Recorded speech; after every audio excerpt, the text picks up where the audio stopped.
മുഖ്യമന്ത്രിയുടെ OSD എഴുതിയ കത്തുകളെല്ലാം എനിക്ക് കിട്ടി. ഞാനത് ജനങ്ങളുടെ മുമ്പിൽ അവതരിപ്പിച്ചല്ലോ. ഇനി ഇരിപ്പുണ്ട്. അതുകൊണ്ട് അപ്പോൾ ഇനിയും പുതിയ വിവരങ്ങൾ വരാനുണ്ട്. തീർച്ചയായും മുമ്പായി ഉമ്മൻചാണ്ടി ഗവൺമെൻറ് വന്നിട്ടും എനിക്ക് അന്ന് ഞാൻ മന്ത്രിയായില്ല. അതിനെനിക്ക് എൻ്റേതായ ചില കാരണമുണ്ട്. എന്നെ കേന്ദ്രമന്ത്രിയാക്കുന്ന സമയത്ത് പോലും എന്നെ കേരളത്തിൽ നിന്നുള്ള ചില രാഷ്ട്രീയ കളികളുടെ ഭാഗമായി എന്നെ മാറ്റി. ഞാനൊരു പരാതിയും ആരോടും പറഞ്ഞിട്ടില്ല.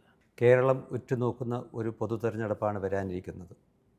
ഈ തെരഞ്ഞെടുപ്പിൽ നേരത്തെ ഒട്ടേറെ കോൺഗ്രസിൻ്റെയും കേരള വിദ്യാർത്ഥി യൂണിയൻ്റെ കാലഘട്ടം മുതൽ ഒട്ടേറെ പദവികൾ ഏറ്റെടുത്ത് സംഘടനയെ നയിച്ചിട്ടുള്ള ശ്രീ രമേശ് ചെന്നിത്തല ഇപ്പോൾ പുതിയൊരു ദൗത്യവുമായിട്ടാണ് ഈ തെരഞ്ഞെടുപ്പ് കാലം നേരിടാൻ പോകുന്നത്.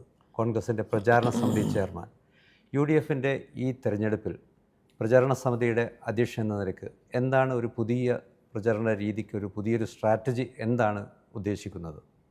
ഇപ്പം നമ്മൾ പ്രചരണത്തിൻ്റെ സ്വഭാവവും രൂപവും മാറിക്കഴിഞ്ഞിരിക്കുകയാണ്. പണ്ടൊക്കെ തെരഞ്ഞെടുപ്പിനകത്താണെങ്കിൽ എന്താണ് പോസ്റ്റർ അച്ചടി ചേർക്കുക, ബാനർ കെട്ടുക, മൈക്കും പ്രചരണ യോഗം നടത്തുക, ഇതൊക്കെ ഉള്ളത്. അതെ. ഇപ്പം അതൊക്കെ മാറി. ഇപ്പോൾ ഏറ്റവും പ്രധാനമായിട്ട് ഡിജിറ്റൽ പ്രചരണങ്ങളാണ് കൂടുതലായിട്ടുള്ളത്. സോഷ്യൽ മീഡിയ ക്യാമ്പയിനാണ് കൂടുതലായിട്ടുള്ളത്. അതുപോലെ ഓൺലൈൻ മാധ്യമങ്ങളാണ് ഇന്ന് സാധാരണ മാധ്യമങ്ങളെക്കാൾ കൂടുതൽ ഇപ്പോൾ ആളുകൾ ശ്രദ്ധിക്കുന്ന ഓൺലൈൻ മാധ്യമങ്ങളാണ്. അതോടൊപ്പം തന്നെ പത്രം വായിക്കാത്ത ആളുകളുടെ എണ്ണം കൂടിക്കൊണ്ടിരിക്കുകയാണ്.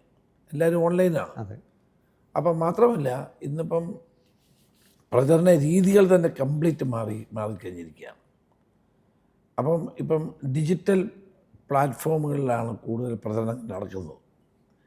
അപ്പോൾ അതുകൊണ്ട് തന്നെ പഴയകാല പ്രചരണങ്ങളിൽ നിന്നുള്ള ഒരു വലിയ മാറ്റം നമുക്ക് ഈ പ്രചരണ രീതി രംഗത്ത് കാണാൻ കഴിയും. അപ്പോൾ സ്വാഭാവികമായിട്ടും ഞാൻ കോൺഗ്രസിൻ്റെയും UDFൻ്റെയും പ്രചരണ സമിതിയുടെ ചെയർമാൻ എന്ന നിലയിൽ നമ്മളും അതിന് ആ മാറുന്ന കാലത്തിനൊത്ത് നമ്മളും നമ്മുടെ പ്രവർത്തന രീതികൾ മാറ്റിക്കൊണ്ടിരിക്കുകയാണ്. അതായിരിക്കും നമ്മുടെ മുമ്പിലുള്ള ഏറ്റവും പ്രധാനപ്പെട്ട ഒരു പ്രശ്നം. അപ്പോൾ ആ പ്രശ്നത്തെ അഡ്രസ്സ് ചെയ്യത്തക്ക നിലയിലുള്ള പ്രൊഫഷണലിസം കൂടി ഉൾപ്പെടുത്തിക്കൊണ്ടുള്ള പ്രവർത്തനങ്ങൾക്കാണ് നേതൃത്വം കൊടുക്കുന്നത്. UDF ഈ തെരഞ്ഞെടുപ്പ് കാലഘട്ടത്തിൽ വളരെ മുൻപേ തന്നെ പറഞ്ഞു വന്നിരുന്നു, തെരഞ്ഞെടുപ്പ് തീയതി പ്രഖ്യാപിക്കുകയേ വേണ്ടൂ, ഞങ്ങളുടെ സ്ഥാനാർത്ഥികളും സീറ്റ് ചർച്ചകളും മുന്നണി തമ്മിലുള്ള ധാരണകളും ഒക്കെ വളരെ സുനിശ്ചിതമായി മുന്നോട്ട് പോവുകയാണ്. പക്ഷേ ഇപ്പോൾ ദിവസങ്ങൾ മുന്നേ കടന്നു വന്ന ശേഷം ഇതുവരെ അതിനൊരു രൂപവും ഭാവവും ആയിട്ടില്ല എന്നൊരു തോന്നൽ വരുന്നുണ്ട്. കാരണം പല സ്ഥലങ്ങളിൽ വെച്ച് കഴിഞ്ഞ ഈ ജാഥയ്ക്കിടയിൽ തന്നെ പല സ്ഥലത്ത് വെച്ച് രാഹുൽ ഗാന്ധിയുമായും മറ്റു നേതാക്കളുമായൊക്കെ ഘടകകക്ഷികൾ വന്ന് കാണുന്നു. കുറച്ച് വേഗത്തിൽ സീറ്റ് വിഭജനം പൂർത്തിയാക്കണമെന്ന് ചില ഘടകകക്ഷി നേതാക്കൾ തന്നെ നേരിട്ട് പറയുന്നൊരു സ്ഥിതിവിശേഷമുണ്ടായി. എന്താണ് സീറ്റ് ധാരണകൾ സംബന്ധിച്ചുള്ള സാഹചര്യം? സീറ്റ് ധാരണകളെ സംബന്ധിച്ച് ഏകദേശം ധാരണയായിട്ടുണ്ട്. ഞങ്ങളൊരു 2 മണിക്കൂർ നിന്നാൽ നമുക്ക് തീരാവുന്ന കാര്യമുള്ളൂ. കാരണം ഏകദേശം ആയിട്ടുണ്ട്. പിന്നെ 1-2 സീറ്റുകളുടെ കാര്യത്തിലുള്ള ചെറിയ നീക്കുപോക്കുകൾ വേണ്ടി വരും എന്നുള്ളതേ ഉള്ളൂ. വലിയ പ്രശ്നങ്ങളൊന്നുമില്ല. മധുസൂദൻ മിശ്രയുടെ നേതൃത്വത്തിലുള്ള കമ്മിറ്റി യോഗം കൂടുകയാണ്. അതെ. അപ്പോൾ അവിടെ പ്രതിപക്ഷ CLP ലീഡറും PC പ്രസിഡൻറ്റും പങ്കെടുക്കും. അതിനു മുമ്പ് എല്ലാ നേതാക്കന്മാരുമായിട്ട് ആലോചിച്ചിട്ടൊരു ഏകാണ്ടമായി ചെയ്യാൻ പറ്റുന്ന സീറ്റുകളിൽ നിന്ന് അവിടെ ചർച്ച ചെയ്യും. എന്നിട്ട് സെൻട്രൽ ഇലക്ഷൻ കമ്മിറ്റിയിലേക്ക് പോയി അത് അംഗീകരിക്കും. തെരഞ്ഞെടുപ്പ് പ്രഖ്യാപനം നീണ്ടുപോയി ഇത്തവണ. അതെ. നീണ്ടുപോയതുകൊണ്ടാണ് ഞങ്ങളുടെ പ്രോസസ്സ് അല്പം നീണ്ടുപോയത്. അപ്പോൾ തെരഞ്ഞെടുപ്പ് പ്രഖ്യാപിക്കുന്ന ദിവസം തന്നെ ഞങ്ങളുടെ സ്ഥാനാർത്ഥികളെ ഞങ്ങൾ പ്രഖ്യാപിക്കും. ഒരു സെറ്റ് ഓഫ് സ്ഥാനാർത്ഥികളെ പ്രഖ്യാപിക്കും. LDF ഇന്നലെ അവരുടെ CPMൻ്റെ സംസ്ഥാന സെക്രട്ടേറിയറ്റ് യോഗം ചേർന്നിട്ട് ചില നിർണായക തീരുമാനങ്ങൾ തെരഞ്ഞെടുപ്പ് സംബന്ധിച്ച് മുന്നോട്ട് വന്നു കഴിഞ്ഞു. മുഖ്യമന്ത്രി തന്നെയായിരിക്കും അവരെ പാർട്ടിയെ നയിക്കുക, അതുപോലെ മന്ത്രിമാർ മുഴുവൻ മത്സരിക്കും, അങ്ങനെയുള്ള ഏകദേശം സിറ്റിംഗ് സീറ്റിലെ MLAമാർ ആരൊക്കെ എന്ന ധാരണകൾ വന്നു. സ്വാഭാവികമായും ഉയർന്നു വരുന്നൊരു ചോദ്യമാണ്, UDFൽ ആരായിരിക്കും ഒരു മുഖ്യമന്ത്രി സ്ഥാനാർത്ഥിയായി പാർട്ടിയെ നയിക്കുക അല്ലെങ്കിൽ കോൺഗ്രസിനെ നയിക്കുക? കഴിഞ്ഞ ഏതാനും ആഴ്ചകൾക്ക് മുമ്പ് കോൺഗ്രസ് പ്രസിഡന്റ് മല്ലികാർജ്ജുന ഖാർഗെജിയും കോൺഗ്രസിൻ്റെ ലോക്സഭയിലെ പ്രതിപക്ഷ നേതാവ് ശ്രീ രാഹുൽ ഗാന്ധിയും കൂടി ഞങ്ങളെ പ്രധാനപ്പെട്ട നേതാക്കളെ ഡൽഹിക്ക് വിളിപ്പിച്ചു. ഞങ്ങളുമായിട്ട് ഒറ്റയ്ക്കും കൂട്ടായും സംസാരിച്ചു. എന്നിട്ട് ഒരു തീരുമാനമെടുത്തു. ആദ്യത്തെ നമ്മുടെ പ്രയോറിറ്റി ഗവൺമെൻറ് വരിക എന്നുള്ളതാണ്. അപ്പോൾ എല്ലാവരും കൂട്ടായി ഗവൺമെൻറ്റിൻ്റെ ഭൂരിപക്ഷം കിട്ടത്തക്ക നിലയിലുള്ള പ്രവർത്തനങ്ങൾക്ക് നേതൃത്വം കൊടുക്കുക. മുഖ്യമന്ത്രി ആരാണ് എന്നുള്ള കാര്യം തെരഞ്ഞെടുപ്പിന് ശേഷം ഹൈക്കമാൻഡ് തീരുമാനിക്കും. ഇതാണ് പറഞ്ഞിട്ടുള്ളത്. അത് ഞങ്ങളെല്ലാവരും എഗ്രി ചെയ്തു. അല്ലെങ്കിലും കോൺഗ്രസ്സിന് അങ്ങനെ മുഖ്യമന്ത്രി സ്ഥാനാർത്ഥി ഇന്നയാളാണെന്ന് പ്രൊജക്റ്റ് ചെയ്യാറില്ല നമ്മൾ. നേരത്തെ ശ്രീ ലീഡർ കെ കരുണാകരനും അതുപോലെ കെ ആൻ്റണിയൊക്കെ നയിച്ച കാലത്ത് ആരായിരിക്കും മുഖ്യമന്ത്രി സ്ഥാനാർത്ഥി എന്ന് പറയാതെ തന്നെ എല്ലാവർക്കും അറിയുന്നൊരു സാഹചര്യമുണ്ടായിരുന്നു. അങ്ങനെ ഇല്ലാത്തൊരു സ്ഥിതിവിശേഷം ഇപ്പോൾ ഉണ്ടായി എന്ന് മാത്രമല്ല, ഒന്നിലേറെ പ്രമുഖർ മത്സരരംഗത്ത് വരികയാണ്. ഉദാഹരണത്തിന് നേരത്തെ പ്രതിപക്ഷ നേതാവും പിന്നെ പാർട്ടിയെ നയിച്ച താങ്കൾ വീണ്ടും മത്സരിക്കുന്നുണ്ട്. ഇപ്പോഴത്തെ പ്രതിപക്ഷ നേതാവുണ്ട്. KPCC പ്രസിഡന്റും മത്സരരംഗത്തേക്ക് വരികയാണ്. അപ്പോൾ ഇങ്ങനെ ഒരു കൺഫ്യൂഷൻ അണികളിൽ ഉണ്ടാവുമോ? ഒരു തരത്തിലുള്ള ആശയക്കുഴപ്പത്തിൻ്റെയും കാര്യമില്ല. കാരണം കോൺഗ്രസ്സിനെ സംബന്ധിച്ചിടത്തോളം കോൺഗ്രസ്സിന് മുഖ്യമന്ത്രിയാകാൻ യോഗ്യതയുള്ള ഒരുപിടി നേതാക്കന്മാരുണ്ട്. CPMലാണത് ഇല്ലാത്തത്. CPMൽ പിണറായി വിജയൻ മാത്രമേ ഉള്ളൂ. അതാണ് ഞങ്ങളും അവരും തമ്മിലുള്ള വ്യത്യാസം. ഞങ്ങൾക്കൊരു വലിയ നിര നേതാക്കന്മാരുണ്ട്. താഴെ തലത്തിൽ സെക്കൻഡ് ലൈൻ ലീഡർഷിപ്പിൽ നല്ല ചെറുപ്പക്കാർ വളർന്നു വരുന്നവരുണ്ട്. മൂന്നാം ലെവലിലും പുതിയ വിദ്യാർത്ഥി നേതാക്കളും യുവ നേതാക്കളും വളർന്നു വരുന്നുണ്ട്. അതാണ് കോൺഗ്രസിൻ്റെ ഏറ്റവും വലിയ സൗന്ദര്യം. മറ്റിടത്ത് അതില്ല, ഒരാൾ മാത്രമേ ഉള്ളൂ. വേറെ ആരെങ്കിലും കൊണ്ട് അവർക്ക് സീറ്റ് കൂടെ കൊടുക്കുന്നില്ല. ഇപ്പോൾ ശൈലജ ടീച്ചർക്ക് സീറ്റേ ഇല്ലെന്നാണ് പറയുന്നത്. പേരാവൂർ മത്സരിക്കാൻ അവർ തയ്യാറാവുന്നു എന്ന് പറയുന്നു. ഇപ്പം അങ്ങനെയാണ് വാർത്തകൾ വന്നത്, അവർക്ക് സീറ്റ് മാറിയിട്ട്.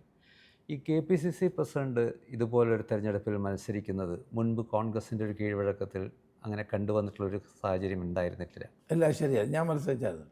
താങ്കൾ KPCC പ്രസിഡന്റായിട്ട് ഞാൻ മത്സരിച്ചായിരുന്നു. അന്ന് മത്സരം പൊതുവെ ആൻ്റണിയൊക്കെ അന്ന് മാറി നിൽക്കുകയാണ് ചെയ്തത് അല്ലേ? മുരളീധരൻ മാറി നിന്നിട്ടുണ്ട്. അതെ, മുരളീധരൻ മത്സരിച്ചല്ലേ. അതിന് ശേഷം പിന്നീട് രാജിവെച്ചിട്ട് മത്സരിച്ചു. അപ്പോൾ അതൊരു കൺഫ്യൂഷൻ ഉണ്ടാക്കും. ഒരു കൺഫ്യൂഷൻ. ഞാനന്ന് KPCC പ്രസിഡന്റ് ആയിരുന്നപ്പം ഞാൻ എൻ്റെ ചുമതല ഞാൻ ശ്രീ തലേക്കുന്നിൽ ബഷീറിനെ ഏൽപ്പിച്ചിട്ടാണ് തെരഞ്ഞെടുപ്പ് പ്രവർത്തനം ചെയ്യാൻ പോയത്. വളരെ നല്ല നിലയിൽ തലേക്കുന്നിൽ ബഷീർ ആ കാര്യങ്ങൾ ചെയ്തു. പിന്നെ ഞാനും കേരളം മുഴുവൻ യാത്ര ചെയ്യുകയും പരിപാടിയിൽ പങ്കെടുക്കുകയും തെരഞ്ഞെടുപ്പ് പ്രവർത്തനത്തിൽ വ്യാപൃതനാവുകയും ചെയ്യും. തന്നെയുമല്ല, ഈ കാര്യങ്ങളൊക്കെ നമ്മൾ നോക്കുകയും ചെയ്യും. അതിൽ തെറ്റൊന്നുമില്ല. നേരത്തെ പ്രതിപക്ഷ നേതാവായിരുന്നപ്പം അങ്ങ് പുറത്തു കൊണ്ടുവന്ന കുറേ വിവരങ്ങളുണ്ട്. തിരുവനന്തപുരത്തൊക്കെയുള്ള പ്രധാനപ്പെട്ട ഇൻവെസ്റ്റിഗേറ്റീവ് ജേർണലിസ്റ്റുകളെ പോലും കടത്തി വെട്ടുന്ന വിധം ഒരുപാട് എക്സ്ക്ലൂസീവ് വിവരങ്ങൾ താങ്കൾ രേഖകൾ സഹിതമെന്ന് പുറത്തു കൊണ്ടുവന്നിരുന്നു.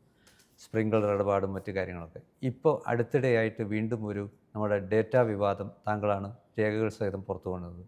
ഒരു മാധ്യമപ്രവർത്തകൻ എന്ന നിലയ്ക്ക് എൻ്റെ ഭാഗത്തുനിന്ന് ഒട്ടും ശരിയായ ചോദ്യമല്ല, സോഴ്സ് ചോദിക്കരുതെന്നാണ് പറയുക. ആരാണ് താങ്കൾക്ക് ഇങ്ങനെ ഈ ഇത്രയും അടച്ചിട്ട വിവരങ്ങൾ പുറത്തു പോകാത്ത, മാധ്യമങ്ങൾക്ക് പോലും കിട്ടാത്ത ഒരു കാലത്ത് ഈ വിവരങ്ങൾ എങ്ങനെയാണ് ശ്രീ രമേശ് ചന്ദ്രയുടെ കൈവശം എത്തിച്ചേരുന്നത്? അതിൽ എന്തെങ്കിലും ഒരു ലേസൺ ആരെങ്കിലും ഉണ്ടോ? ശ്രീ സൂര്യദാസ് പറഞ്ഞത് ശരിയാണ്. ഞാൻ പ്രതിപക്ഷ നേതാവായിരുന്ന സന്ദർഭത്തിൽ അന്ന് ഞാൻ തന്നെ പറഞ്ഞിരുന്നു, ബഹുമാനപ്പെട്ട മുഖ്യമന്ത്രി അങ്ങ് 7 താഴിട്ട് പൂട്ടി സെൽഫിൽ വെക്കുന്ന ഈ കാര്യങ്ങൾ പോലും ഞാൻ പുറത്തു കൊണ്ടുവരും. നിയമസഭയാണ് അത് കൊണ്ടുവരികയും ചെയ്തിട്ടുണ്ട്. ഏതാണ്ട് 8ഓളം മാതൃഭൂമി തന്നെ ഒരു പുസ്തകം ഇറക്കിയെൻ്റെ രമേശ് ചെന്നിത്തല പുറത്തു വിട്ട 7 അഴിമതികൾ ഒരു പുസ്തകം ഇറക്കിയായിരുന്നു നമ്മുടെ പവനൻ എന്ന എൻ്റെ സുഹൃത്തിന്.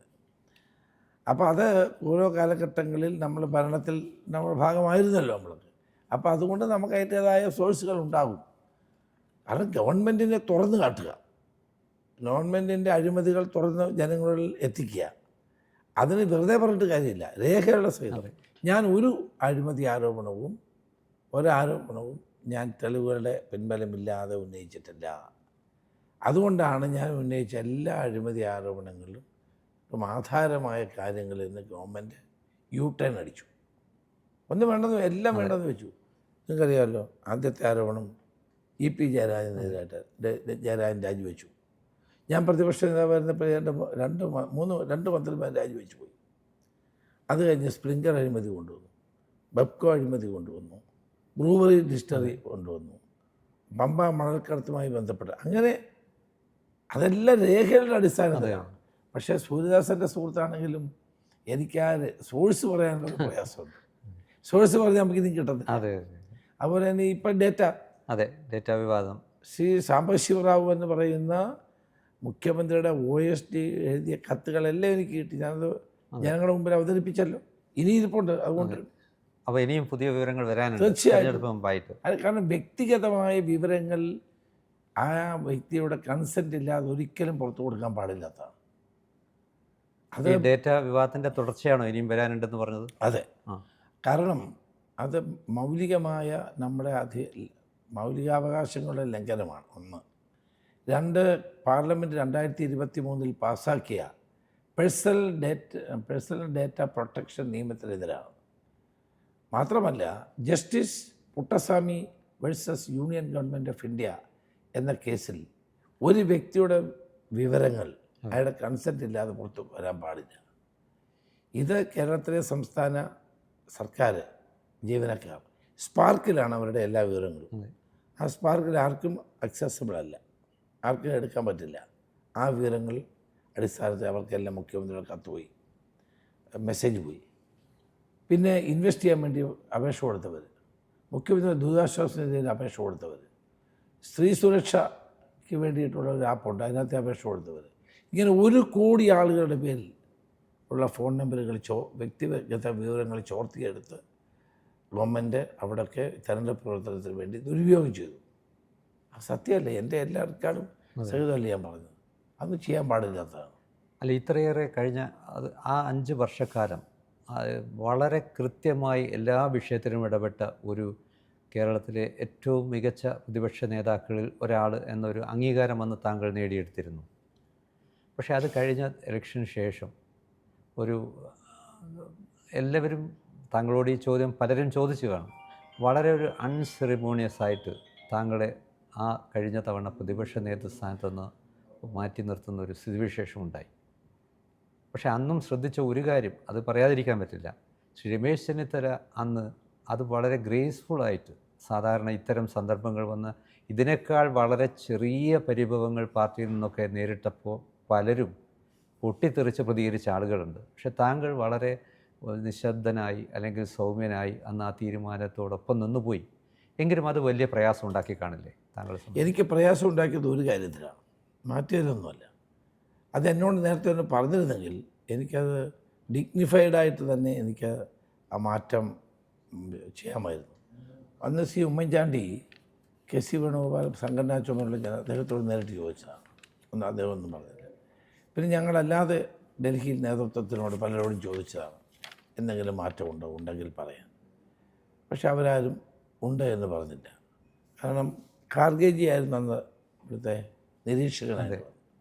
ഉമ്മൻചാണ്ടി ഞാനും അദ്ദേഹത്തോട് ചോദിച്ചു, അദ്ദേഹം ഒരു മാറ്റമുണ്ടെന്നൊരു സൂചന പോലും നൽകിയിരുന്നെങ്കിൽ ഞാൻ തന്നെ വി ഡി സതീശൻ്റെ പേര് നിർദ്ദേശിച്ചേനെ.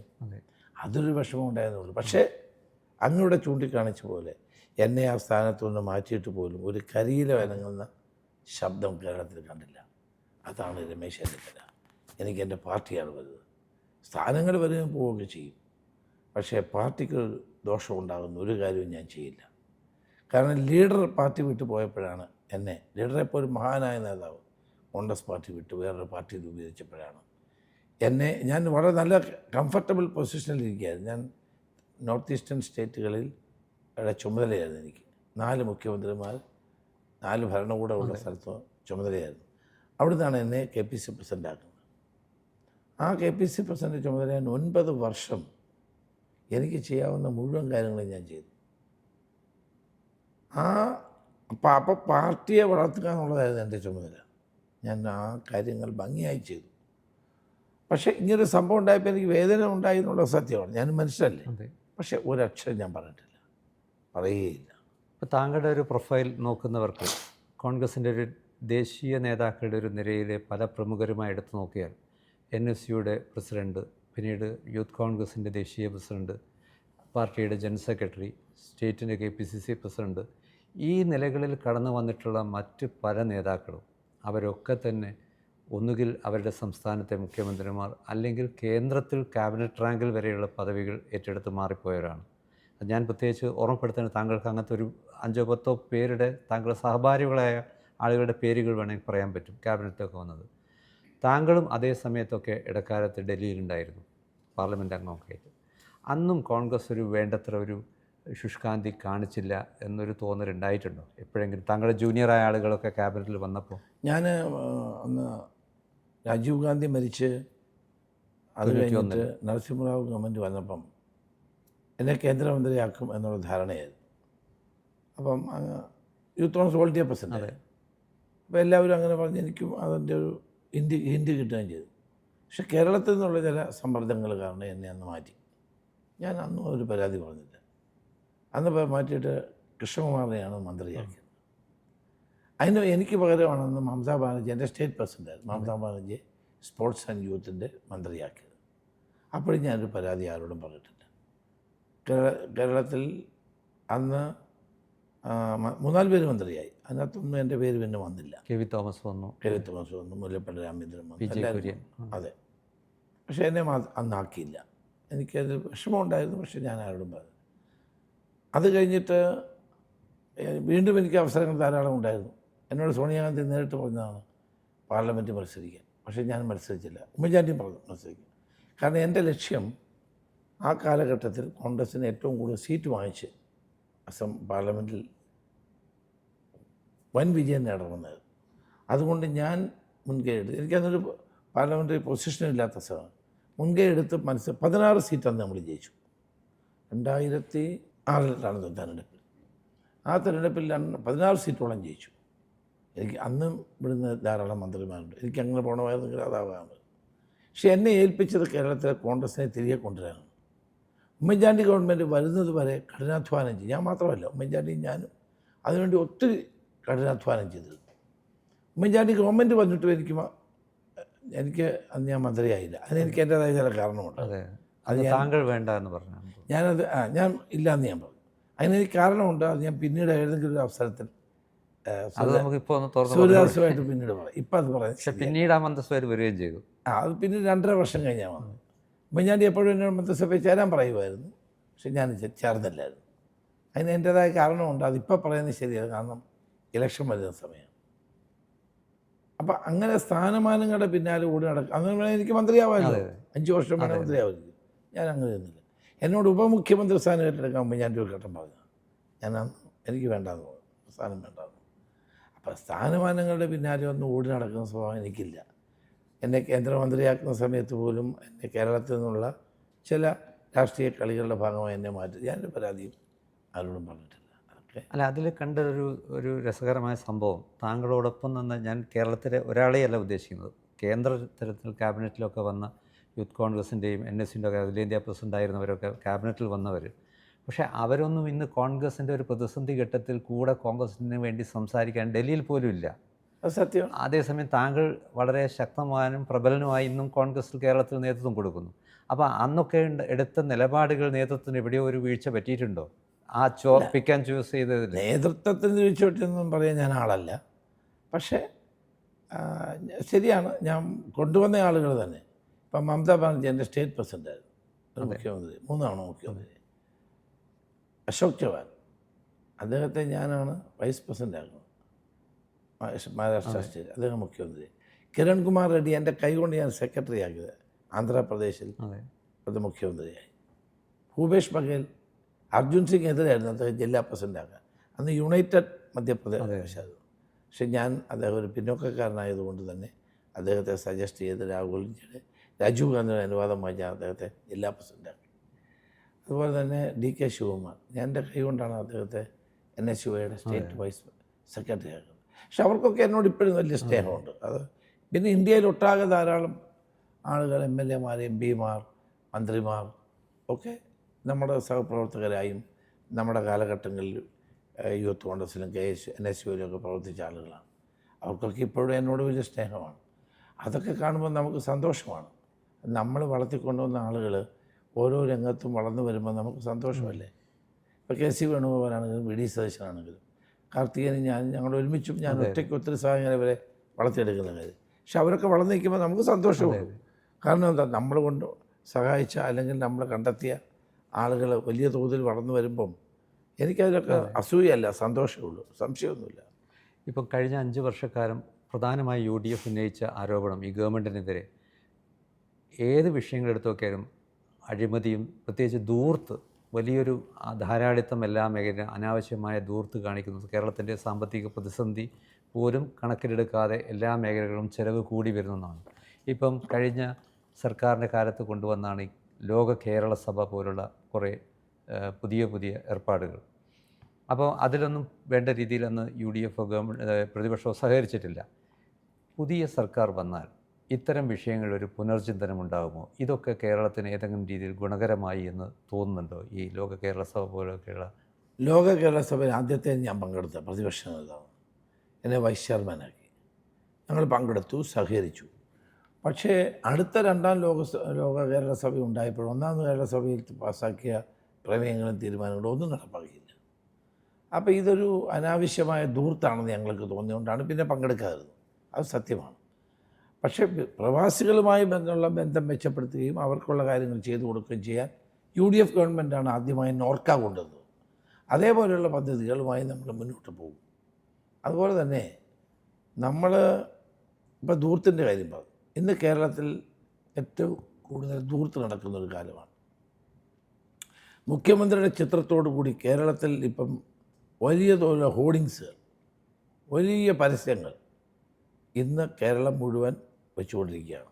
ആരുടെ പണമാണ്? ജനങ്ങളുടെ പണമാണ്. കിഫ്ബി 150 കോടി രൂപയാണ് പരസ്യത്തിന് ചെലവഴിക്കുന്നത്. എവിടെ നിന്നാണ് കിഫ്ബിയുടെ പണം? ഞാനും സൂര്യദാസും അടിക്കുന്ന ഓരോ ലിറ്റർ പെട്രോളിനും 2 രൂപ കിഫ്ബിക്ക് പോവുകയാണ്. അതാണ് അതിൻ്റെ സോഴ്സ്. ആ പണം എന്ത് ചെയ്യുന്നു? 150 കോടി രൂപയാണ് പരസ്യത്തിന് വേണ്ടി മാത്രം ചെലവഴിക്കുന്നത്. ഇന്ന് വയനാടിൽ ഉണ്ടായ ദുരന്തം, അതിനുവേണ്ടി എല്ലാ പത്രങ്ങളുടെയും ഫ്രണ്ട് പേജിൽ എത്ര കോടി രൂപയാണ് ചെലവഴിച്ചത്. ഇത് ഈ പാവപ്പെട്ട അവിടുത്തെ കച്ചവടക്കാർക്ക്, ഭൂമി പോയവർക്ക് കൂടെ കൊടുത്തിരുന്നെങ്കിൽ എത്ര നല്ലതായിരുന്നു. അപ്പോൾ ധൂർത്തെന്ന് പറയുന്നത് ഈ ഗവൺമെൻറ് മുഖമുദ്രയാണ്. എന്തോരം പൈസയാണ് ഇതിനു വേണ്ടി കേരളം മുഴുവൻ ചെലവഴിക്കുന്നത്. അപ്പോൾ നഷ്ടപ്പെട്ട ഇടതുമുന്നണിയുടെ മുഖം നന്നാക്കാൻ വേണ്ടിയാണ് ഇത് ചെയ്യുന്നത്. പക്ഷെ എത്ര നന്നാക്കാൻ ശ്രമിച്ചാലും ഇനി ഇത് നന്നാവില്ല. ജനങ്ങൾക്ക് തിരിച്ചറിയാം. ഈ കള്ളപ്പരസ്യങ്ങൾ മുഴുവൻ ജനങ്ങൾ ഏറ്റെടുക്കുമെന്ന് ആരും വിശ്വസിക്കുമോ? ഞാൻ വിശ്വസിക്കുന്നില്ല. ജനങ്ങൾക്ക് ഇതെല്ലാം അറിയാം. ഈ പണം മുഴുവൻ, ജനങ്ങളുടെ പണം മുഴുവൻ ദൂർത്തടിക്കുകയാണ്. തെരഞ്ഞെടുപ്പ് പ്രഖ്യാപനം വരുന്നതിന് മുമ്പ് കേരളം മുഴുവൻ ഇത്തരം ബോർഡ് വെച്ച് ആളുകളെ കളിപ്പിക്കാൻ ശ്രമിക്കുകയാണ്. തെരഞ്ഞെടുപ്പ് കഴിഞ്ഞാൽ ഈ ബോർഡുകളൊക്കെ CPM ബോർഡായി മാറും. അപ്പോൾ ഇതിൻ്റെ പൈസ മുഴുവൻ പോയത് എവിടെ നിന്നാണ്? നമ്മുടെ കയ്യിൽ നിന്ന്. ഈ ധൂർത്തുകളൊന്നും ഞങ്ങൾ അനുവദിക്കുന്നില്ല, ഒരു സംശയം വേണ്ട. ഇപ്പോൾ ഇറാനെതിരെ അമേരിക്കയുടെ ആക്രമണം നടന്നു. സത്യത്തിൽ എത്രയും വലിയ ഒരു പ്രവാസി ലോകം ഉള്ള ഒരു സ്റ്റേറ്റും രാജ്യവുമാണ് നമ്മുടേത്. 1 കോടിയോളം അതിലധികം ആളുകൾ പ്രവാസികളായി കഴിയുന്നുണ്ട്. അപ്പം വീണ്ടും ഞാൻ ലോക കേരള സഭയിലേക്ക് വരികയാണ്. ഇത്തരം സെഷൻസ് നടക്കുമ്പോൾ പലപ്പോഴും കാണുന്നത് നമുക്ക് സുപരിചിതരായ ചില മുഖങ്ങൾ മാത്രമാണ്. അവർ ഇൻവെസ്റ്റേഴ്സ് മീറ്റിങ്ങിൽ കയറി വരുന്നുണ്ട്, അവർ പ്രവാസി കേരളത്തിൻ്റെ വിഷയത്തിൽ വരുന്നുണ്ട്, മറ്റു എല്ലാത്തിനും ഒരേ ആളുകൾ ഇങ്ങനെ വരുന്നുണ്ട്, പങ്കെടുക്കുന്നുണ്ട്. പക്ഷേ ഇന്നിപ്പോൾ ലക്ഷക്കണക്കിന് വരുന്ന പ്രവാസികൾ അനുഭവിക്കുന്ന ദുരിതം UAEയിലും മിഡിൽ ഈസ്റ്റിലൊക്കെയുള്ള അവരുടെ സാധാരണക്കാരായ പ്രതിനിധികളോ അവരുടെ ഒരു ശബ്ദമോ ഇത്തരം വേദികളിലൊന്നും പലപ്പോഴും എവിടെയും കേൾക്കാറില്ല. ഇതിനൊക്കെ ഒരു പുനഃസംഘടന മറ്റു രീതിയിൽ കാലത്തിനനുസരിച്ച് അല്ലെങ്കിൽ എല്ലാവർക്കും പ്രയോജനപ്പെടുന്ന രീതിയിലൊരു മാറ്റങ്ങൾ അതിലൊക്കെ ഉണ്ടാവേണ്ടതല്ലേ? എല്ലാവർക്കും മാറ്റം. സാധാരണ പ്രവാസിക്ക് പിന്തുണ കൊടുക്കാനും അവർക്ക് പൂർണ്ണമായും അംഗീകാരം നൽകാനുമാണ് നമ്മൾ ശ്രമിക്കേണ്ടത്. പക്ഷേ എംപ്ലോയറായിട്ടുള്ള വലിയ വലിയ ആളുകളുണ്ടാവും, അവരെ നമ്മൾ മാറ്റി നിർത്തണമെന്ന് ഞാൻ പറയുന്നില്ല.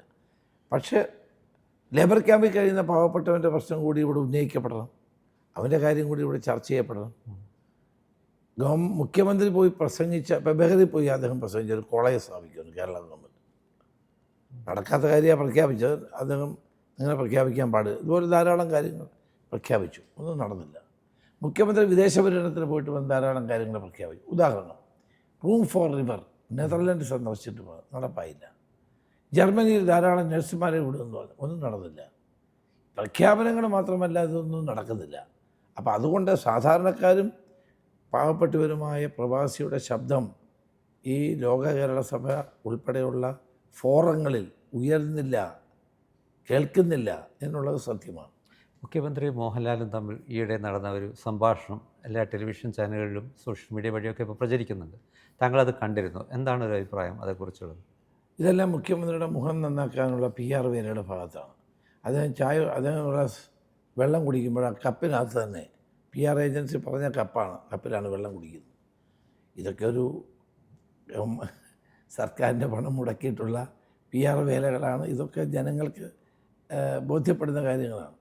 ഇതുകൊണ്ടൊന്നും അദ്ദേഹത്തിന് യഥാർത്ഥ സ്വഭാവം മാറ്റാൻ കഴിയത്തില്ലല്ലോ. അടുത്തിടെ കഴിഞ്ഞ ദിവസങ്ങളിൽ ഈ പുതിയ ചുമതല ഏറ്റെടുത്ത ശേഷം ചില സമുദായ സംഘടനാ നേതാക്കളെയും മതമേലധ്യക്ഷന്മാരെയൊക്കെ താങ്കൾ പോയി കാണുകയുണ്ടായി. UDFിൽ തന്നെ ചില ആളുകൾ ഇതേ ചൊല്ലിയൊക്കെ ചില വിവാദങ്ങൾ നേരത്തെ ഉണ്ടായിരുന്നു. ഈ മതമേലധ്യക്ഷന്മാരുമായും സമുദായ സംഘടനയുടെ നേതാക്കളുമൊക്കെ കൂടിക്കാഴ്ച നടത്തുമ്പോൾ സ്വാഭാവികമായും അതൊരു കേട്ടസി കോളാണ്, വെറുതെ പോകുന്നു വരുന്നു എന്നൊക്കെ പറയുമെങ്കിലും ചില നിസാര വിഷയങ്ങൾ അവരെ ബാധിക്കുന്ന വരുമ്പോൾ ഇവർ വല്ലാതെ പൊട്ടിത്തെറിക്കുന്നത് പൊതുസമൂഹം കാണുന്നുണ്ട്. പക്ഷേ രാഷ്ട്രീയ നേതാക്കൾ ഇവരുടെ അടുത്ത് പോയി സംഭാഷണം നടത്തുമ്പോൾ ആരും അതിന് ദൃക്സാക്ഷിയല്ലാത്തതുകൊണ്ട് നമ്മളിത് വിശ്വസിക്കുകയാണ്. ഒന്നും പറഞ്ഞിട്ടില്ല, വെറുതെ പോകുന്നു, കാണുന്നു. സത്യത്തിൽ ഇവർ ഈ കൂടിക്കാഴ്ചയിലൊക്കെ എന്തെങ്കിലും ഡിമാൻഡ് വെക്കാറുണ്ടോ? അങ്ങനെയൊന്നും ഡിമാൻഡ് വെക്കാറില്ല. പൊതുവായ കാര്യങ്ങളെ പറയാറുള്ളൂ.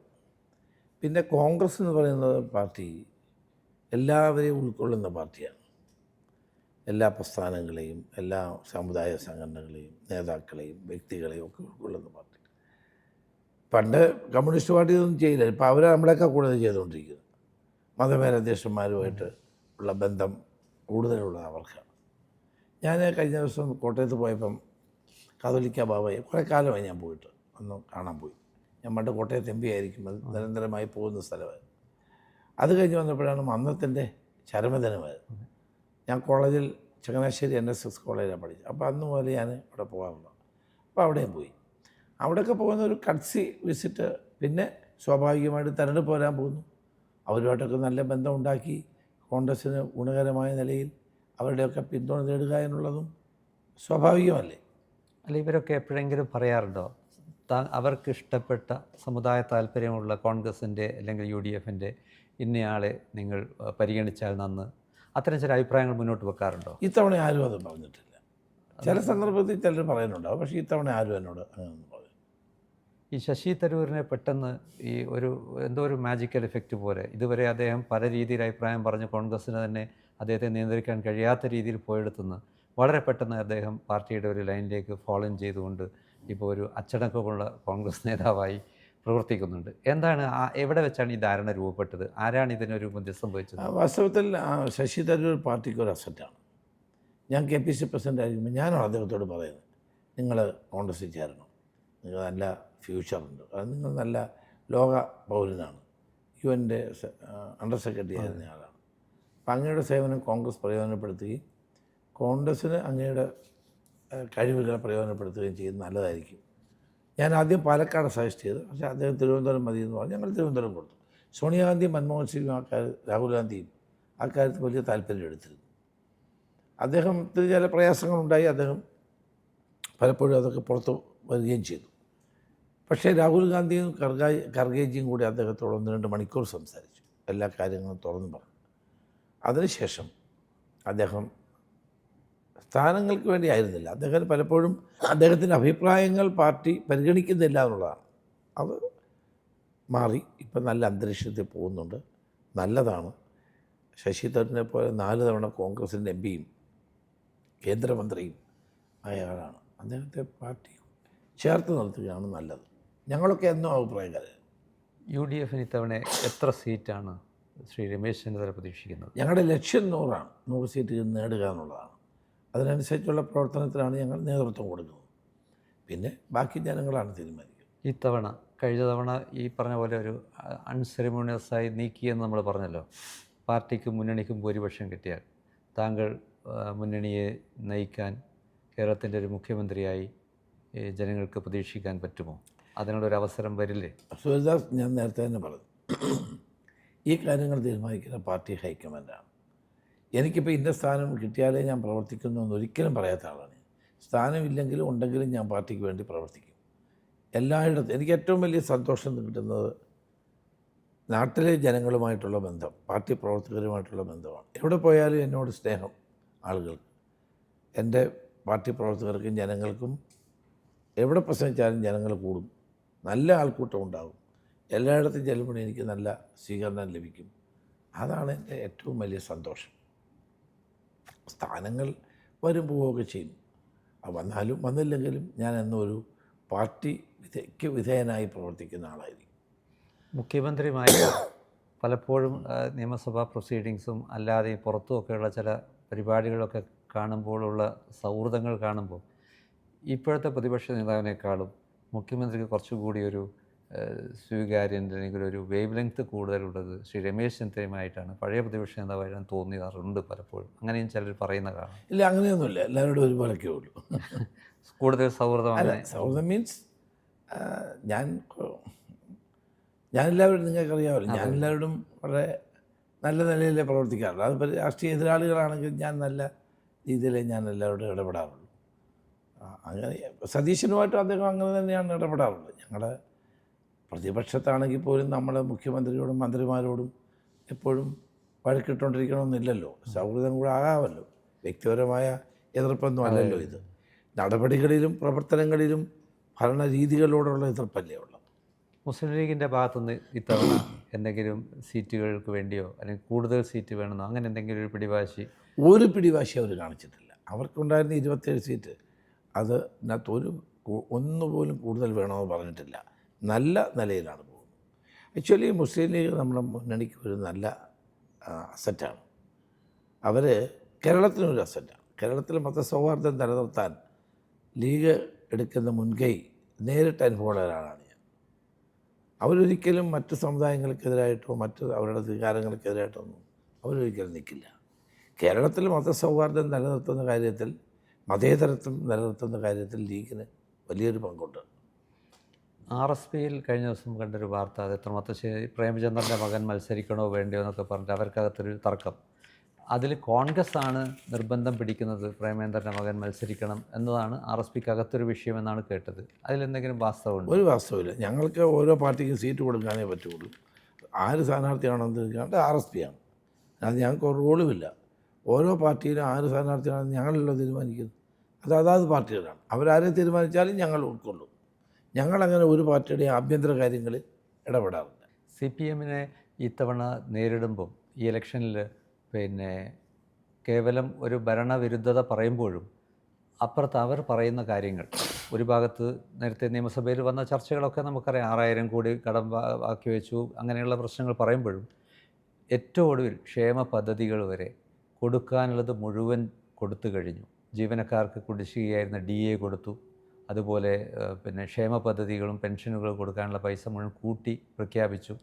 അങ്ങനെ വലിയ രീതിയിൽ ജനങ്ങൾക്ക് കൊടുക്കേണ്ട സൗകര്യങ്ങളൊക്കെ, എത്രയേറെ കടുത്ത സാമ്പത്തിക പ്രതിസന്ധി ഉണ്ടായിട്ടും ഇത്തരം കാര്യങ്ങൾക്കൊന്നും ഒരു വിട്ടുവീഴ്ചയും ചെയ്തില്ല എന്നാണ് LDFും CPMും പറയുന്നത്.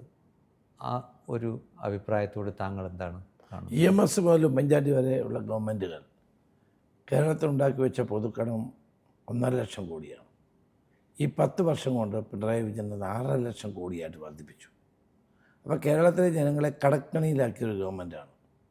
ഓരോ വ്യക്തിയും അന്തം വിട്ടിരിക്കുകയാണ് ഇത്രയും വലിയ കടം വാങ്ങിച്ചത്. ഈ കടം എന്തിനു വേണ്ടിയാണ്? ഈ കടം പ്രത്യുൽപാദനപരമായ കാര്യങ്ങൾക്ക് വേണ്ടിയാണെങ്കിൽ എനിക്ക് എതിർപ്പില്ല. പക്ഷേ 1/3 പോലും പ്രത്യുൽപാദനപരമായ കാര്യങ്ങൾക്ക് ചെലവഴിച്ചില്ല. ഇവർ നേരത്തെ എടുത്ത കടത്തിൻ്റെ പലിശ കൊടുക്കാനാണ് കൂടുതൽ ഇത് ഉപയോഗിച്ചത്. മാത്രമല്ല, ഈ കേരളത്തെ ഇവരെവിടെയാണ് എത്തിച്ചത്? 10 വർഷത്തിനിടയിൽ ഏതെങ്കിലും വൻകിട വികസന പദ്ധതി വന്നോ? കേരളത്തിൻ്റെ മുഖം മാറിയോ? ഞങ്ങൾ വിഭാവനം ചെയ്യുന്നത് ഒരു പുതിയ കേരളമാണ്. നമ്മുടെ ചെറുപ്പക്കാർ മുഴുവൻ നാട് വിടുന്നു. അവർക്ക് അന്താരാഷ്ട്ര നിലവാരത്തിലുള്ള വിദ്യാഭ്യാസം കൊടുക്കണം, മികച്ച ജോലി കിട്ടണം, നല്ല ശമ്പളം കിട്ടണം, അവരിവിടെ തന്നെ നിൽക്കണം. അത്തരം പരിപാടികൾ ഞങ്ങൾ മുൻഗണന കൊടുക്കും. പിന്നെ കർഷകരുടെ പ്രശ്നങ്ങൾക്ക് പരിഹാരമുണ്ടാകും. മത്സ്യത്തൊഴിലാളികൾ അടക്കമുള്ള സാധാരണ ജനങ്ങളുടെ ജീവിതം ഇന്ന് നരകതുല്യമാണ്. അവർക്കൊക്കെ ആശ്വാസം നൽകുന്ന നല്ല പദ്ധതികൾ ഞങ്ങൾ രൂപീകരിക്കും. ഇപ്പം ഇവർ പ്രഖ്യാപിച്ച ഈ പണമൊന്നും ഇനി അവർക്ക് കൊടുക്കേണ്ടി വരില്ലല്ലോ. അതുകൊണ്ട് പ്രഖ്യാപിച്ചാൽ മതിയല്ലോ. ഈ പ്രഖ്യാപനമൊക്കെ അടുത്ത ഗവൺമെൻറ് തലയിൽ വരുത്താനാണ് ഇപ്പോൾ പ്രഖ്യാപിച്ചിരിക്കുന്നത്. അതൊക്കെ ജനങ്ങൾക്കറിയാവുന്ന കാര്യം തന്നെയാണ്. ഇവിടെ 2500 രൂപയായിരിക്കും പെൻഷൻ എന്ന് പറഞ്ഞിട്ട് ഇതുവരെ കൊടുത്തിട്ടില്ല. അത്ര ആയിട്ടുമില്ല. പിന്നെ പ്രഖ്യാപിച്ച ആനുകൂല്യങ്ങളൊക്കെ അടുത്ത ഗവൺമെൻറ് കൊടുക്കേണ്ടി വരും. അതുകൊണ്ട് പ്രഖ്യാപനം നടത്തുന്നതിൽ തെറ്റൊന്നുമില്ല. ഇപ്പം ഈ DAയുടെ കാര്യത്തിൽ പറഞ്ഞു, അതുപോലെ DAയുടെ കുടിശ്ശിക ധാരാളം ഇനിയും കൊടുക്കാനുണ്ട്. ഇതുവരെ അത് മിണ്ടുന്നില്ല. അതെ, കുടിശ്ശിക. പിന്നെ ശമ്പള കമ്മീഷൻ വെച്ച് ശമ്പള കമ്മീഷൻ നടപ്പാക്കേണ്ട സമയം കഴിഞ്ഞിട്ടാണ് ഇപ്പോഴാണ് ശമ്പള കമ്മീഷൻ വെക്കുന്നത്. എന്താണ്? അടുത്ത ഗവൺമെൻറ് തലേ വരും, അവർക്ക് ചെയ്യേണ്ട. ഈ കിഫ്ബിയെ പറ്റിയാണല്ലോ ഏറ്റവും കൂടുതൽ ആക്ഷേപം ഉന്നയിച്ചത്. പുതിയ ഗവൺമെൻറ്, UDFൻ്റെ ഗവൺമെൻറ് വന്നാൽ ഇതിലൊക്കെ എന്തെങ്കിലും തിരുത്തലുകൾ ഉണ്ടാകുമോ? അല്ല ഇതേ സംവിധാനമായിട്ട് തുടങ്ങിപ്പോയതുകൊണ്ട് ഇനി കിഫ്ബി എന്ന സംവിധാനം തുടർച്ചയായി ഇനിയുള്ള കാലഘട്ടത്തിൽ മുന്നോട്ട് പോകുമോ? അത്തരം കാര്യങ്ങളെക്കുറിച്ച് UDF എന്തെങ്കിലും? ഒരു കാരണവശാലും കിഫ്ബി ഞങ്ങൾ നിർത്തില്ല. ഇത് കൊണ്ടുവന്ന് AK ആന്റണി ഗവൺമെൻറ് കാലത്ത് ശങ്കരനാരായണനാണ് ആദ്യമായിട്ട് ബഡ്ജറ്റിന് പുറത്ത് കടമെടുക്കുന്ന ഈ പദ്ധതി കൊണ്ടുവന്നത്. ഞങ്ങളുടെ എതിർപ്പ് എന്താ? ഇവർ പ്രത്യുൽപാദനപരമായ കാര്യങ്ങൾക്ക് പണം ചെലവഴിക്കുന്നില്ല. 2, അനാവശ്യമായ ചെലവുകൾ ഇവരുണ്ടാക്കുന്നു. കിഫ്ബിയിൽ കിട്ടേണ്ട മസാല ബോണ്ട് പോലുള്ള കാര്യങ്ങൾ ഒരിക്കലും വാങ്ങാൻ പാടില്ലായിരുന്നു. 9.75% പലിശയ്ക്ക് മസാല ബോണ്ട് വിറ്റ് പണം വാങ്ങുമ്പോൾ കേരളത്തിൽ 7% പലിശയ്ക്ക് ബാങ്കിൽ നിന്ന് കിട്ടും. 3% പലിശയ്ക്ക് കൊച്ചി മെട്രോയ്ക്ക് ജപ്പാൻ ബാങ്കുകൾ നമുക്ക് പലിശ നമുക്ക് ലോൺ തന്നു. അപ്പോൾ അതൊക്കെ ഉള്ളപ്പോൾ എന്തിനാണ് മസാല ബോണ്ട് അത് ലാവലിനുമായി ബന്ധമുള്ളൊരു കമ്പനിയുടെക്കാണ് അത് വിറ്റത്? അപ്പോൾ ഈ അനാവശ്യമായ ധൂർത്തും അനാവശ്യമായിട്ടുള്ള കാര്യങ്ങൾ ഞങ്ങൾ എതിർക്കും. അല്ലാണ്ട് ഞങ്ങൾ കിഫ്ബി നിർത്തുമെന്ന് ഞങ്ങളൊരിടത്തും പറഞ്ഞിട്ടില്ല. ഏതായാലും ശുഭപ്രതീക്ഷയോടുകൂടിയാണ് താങ്കൾ മുന്നോട്ട് പോകുന്നത്. UDF അപ്പം ഞങ്ങൾ കാണുന്നത് ഒരു പുതിയ കേരളത്തിൻ്റെ നിർമ്മിതിയാണ്. നമ്മുടെ ചെറുപ്പക്കാർക്ക് ഇവിടെ ജീവിക്കാൻ കഴിയുന്ന, ഇവിടെ ജോലി ചെയ്യാൻ കഴിയുന്ന, നമ്മുടെ നഴ്സുമാർക്ക് ഏറ്റവും മെച്ചപ്പെട്ട ശമ്പളം ലഭിക്കുന്ന, ചൂഷണത്തിന് അവരുടെ കുറഞ്ഞ ശമ്പളം കൊടുത്ത് ചൂഷണം ചെയ്യുന്ന പ്രവർത്തനം അവസാനിപ്പിക്കുക. അതോടൊപ്പം തന്നെ നമ്മുടെ സാമ്പത്തിക മേഖല ശക്തിപ്പെടുത്തുക, ഇൻവെസ്റ്റ്മെൻറ്റ് കൂടുതൽ കൊണ്ടുവരിക, തൊഴിലവസരങ്ങൾ ഉണ്ടാക്കുക. നമ്മളുടെ കേരളത്തിൻ്റെ ഏറ്റവും പ്രധാനപ്പെട്ട മേഖലയായ സർവീസ് സെക്ടർ, ടൂറിസം, അതോടൊപ്പം തന്നെ IT, ഈ മേഖലകളൊക്കെ വൻപിച്ച മാറ്റം ഉണ്ടാക്കാൻ നമുക്ക് കഴിയും. കേരളം ഇന്ത്യയുടെ മുമ്പിൽ ഉയർന്നു നിൽക്കുന്നൊരു സംസ്ഥാനമാക്കാൻ കഴിയും.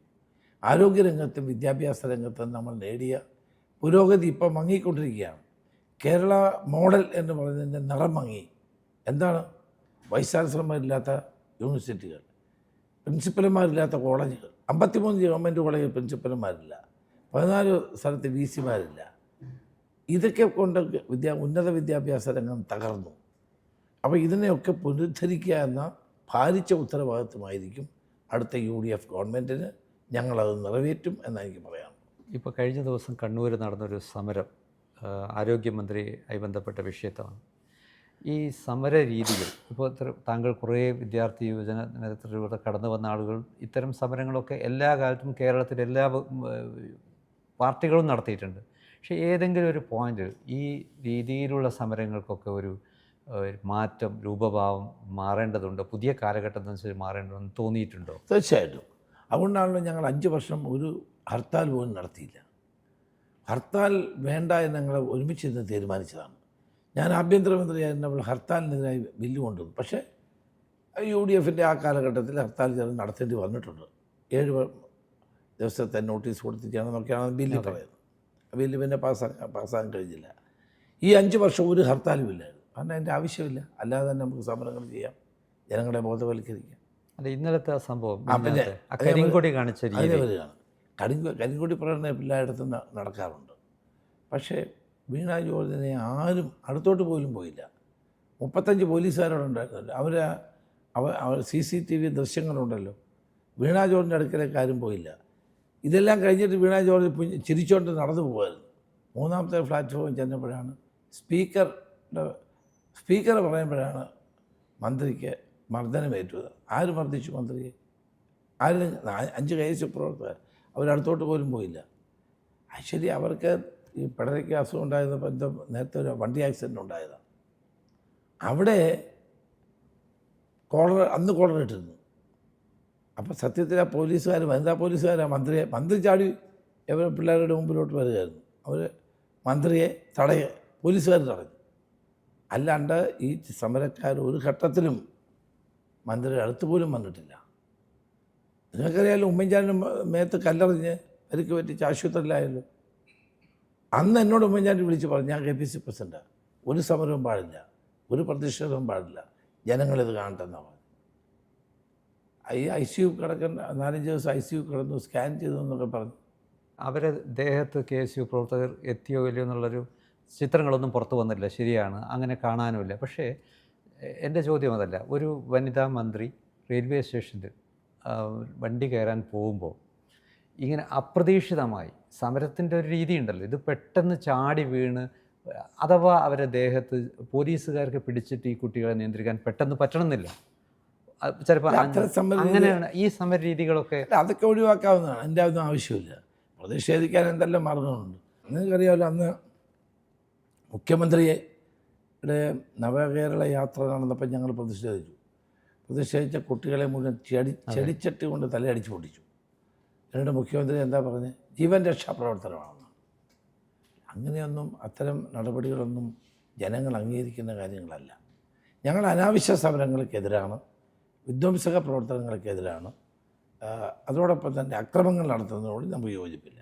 ഇപ്പോൾ 8-ാം തീയതി ആകുമ്പോഴത്തേക്കും CPM-ൻ്റെ സ്ഥാനാർത്ഥി പട്ടിക പൂർണ്ണമാവുമെന്നാണ് ഇന്നലെ ഗോവിന്ദൻ മാസ്റ്റർ പറഞ്ഞത്. കോൺഗ്രസിൻ്റെയും UDF-ൻ്റെയും ഏകദേശം അങ്ങനെ ഒരു ടൈം ലിമിറ്റ് വന്നിട്ടുണ്ടോ? ഞങ്ങൾ തെരഞ്ഞെടുപ്പ് പ്രഖ്യാപിക്കുന്നതോടുകൂടി ഞങ്ങൾ സ്ഥാനാർത്ഥികളെ പ്രഖ്യാപിച്ചോളൂ.